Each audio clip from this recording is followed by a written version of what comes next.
Do you ever wonder what the routines of millionaires look like? In this video, I'm going to share with you how I, a millionaire mom of 3, manage my morning routine. Let's dive on in.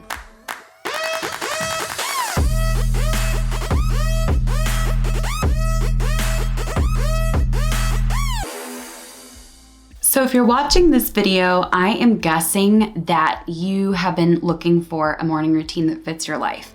But everywhere that you look, you're hearing that you have to wake up at 5 a.m. or even 4 a.m. You have to run 12 miles before the sun is up. You have to read 17 books, drink nasty green juice, and to be honest, you haven't found a morning routine that fits quite yet, right? Awesome. You're in the right place. I'm going to share with you a realistic morning routine, what's worked really well for me, and how I give myself grace. Plus, more importantly, at the end of this video, I'm going to share with you time management strategies that are super helpful when you're starting running a business and especially when you're balancing family life and being a parent. So let's dive on in. So the first thing that I want to share with you, and this is super important, is that correlation is not the same thing as causation, meaning, well, you can sometimes assume the characteristics or qualities of people who are successful, and that can support you in moving towards the journey of success.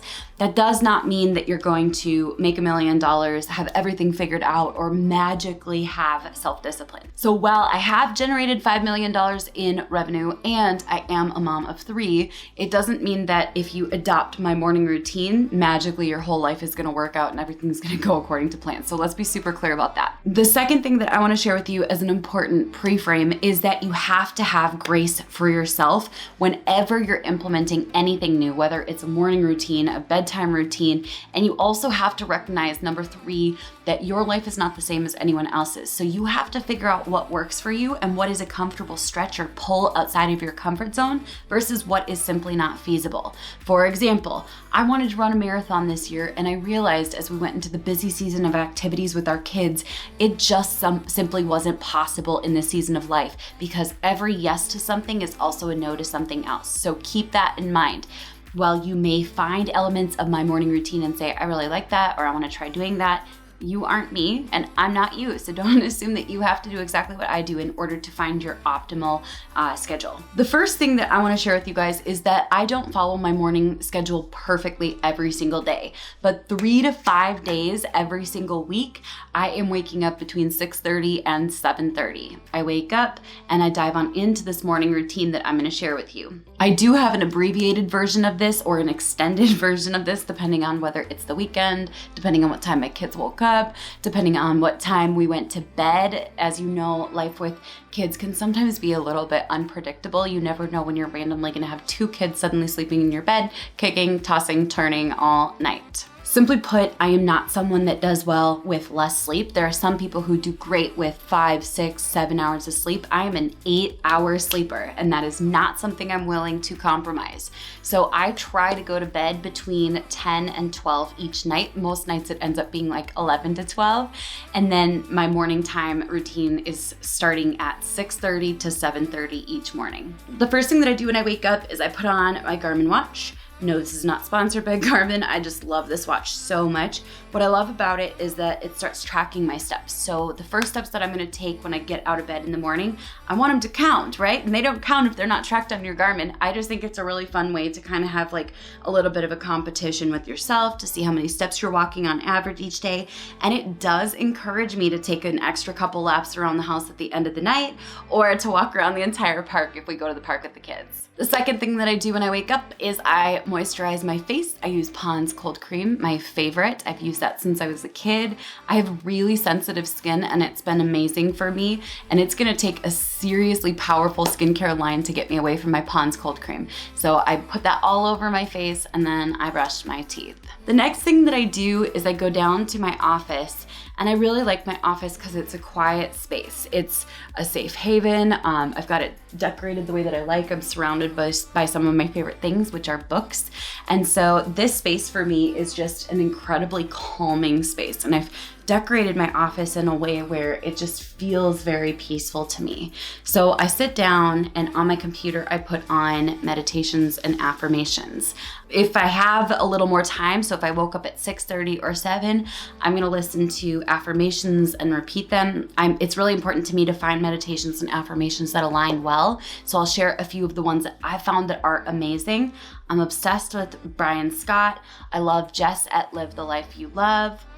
I'm a huge fan of Doxy Affirmations. I like anything by Bob Proctor. And I also really enjoy Louise Hay and a little bit of Abraham Hicks in the morning. If I woke up on the early end of the spectrum, I do some visualization, but I do most of my visualization 2 different times. One, I'll be honest, in the evenings when we're sitting on the sidelines of sports and I have a lot of time. I'm not a huge fan of sports, and we spend 4 nights a week at sports, so I'll do some visualizations while I'm at the sports game. Shh, don't tell my kids. And the second time is when my head is on my pillow as I'm trying to fall asleep. I visualize the life that I want to see, the things that I'm grateful for. That is a big thing. I always come up with a few things each morning that I can be intentionally grateful for. And one of the ways I like to do that is looking at my calendar and seeing what things I like on my calendar. For example, today I was really grateful for time spent with my team, with my husband, for a big contract that I knew we were going to sign today.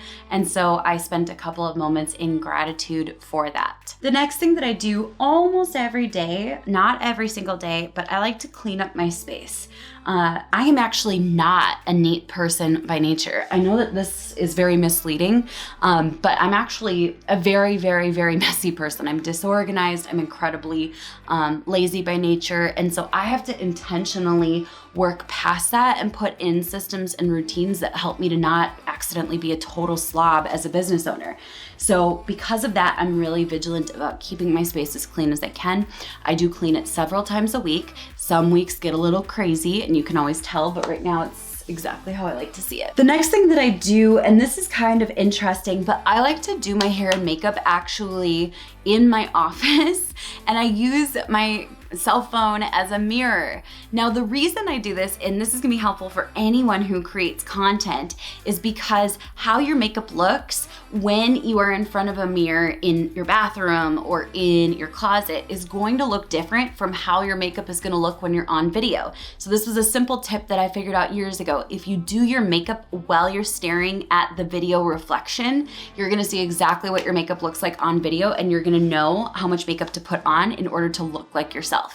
Believe it or not, but doing natural makeup isn't what actually makes you look natural on camera. Makeup looks super different whenever you're filming or photographing, so you have to actually do your makeup differently in order to show up how you want to show up on that piece of content. So I actually keep my curling irons down at my desk so that I can easily do my hair right here, and I keep my makeup bag here as well. And I kind of have a little bit of a glam station set up on this side of my computer. So I like that because it's still just a part of my morning routine. Something I forgot about, coffee. How could I forget about coffee? So coffee is a non-negotiable. I'm obsessed with coffee. I drink way more coffee than I probably need to every single day. And I make no apologies for it because you know what? It makes me a better, nicer, happier human. I also drink about 4 to 6 of these every single day. I am obsessed with hydration. So drinking water and coffee is a huge part of my morning routine. I think I'm like one of these in and several coffee cups in by the time anyone even sees me for the day. In just a moment, I'm gonna share with you guys my favorite time strategies, things that are helpful for you with balancing your routine, your life, etc. So be sure to listen to the end of this video because I guarantee you it's gonna change your life forever. The last thing that I do each and every day is I get dressed for the day. I am a huge fan of taking my time to get dressed, and right around 8 o'clock to 8:30, the kids are getting ready for the day, and my father-in-law actually comes over to bring them over to my mother-in-law's house, which is awesome. So sometimes I'll go up there and help my kids in the morning. Sometimes I'll do their hair, but they don't really ask for that anymore, which is kind of interesting and sad, a part of them growing up. But I'll help a little bit there, but most of the time my husband and my father-in-law have that under control. So I'll go get dressed and listen to some Audible while I am getting ready for the day.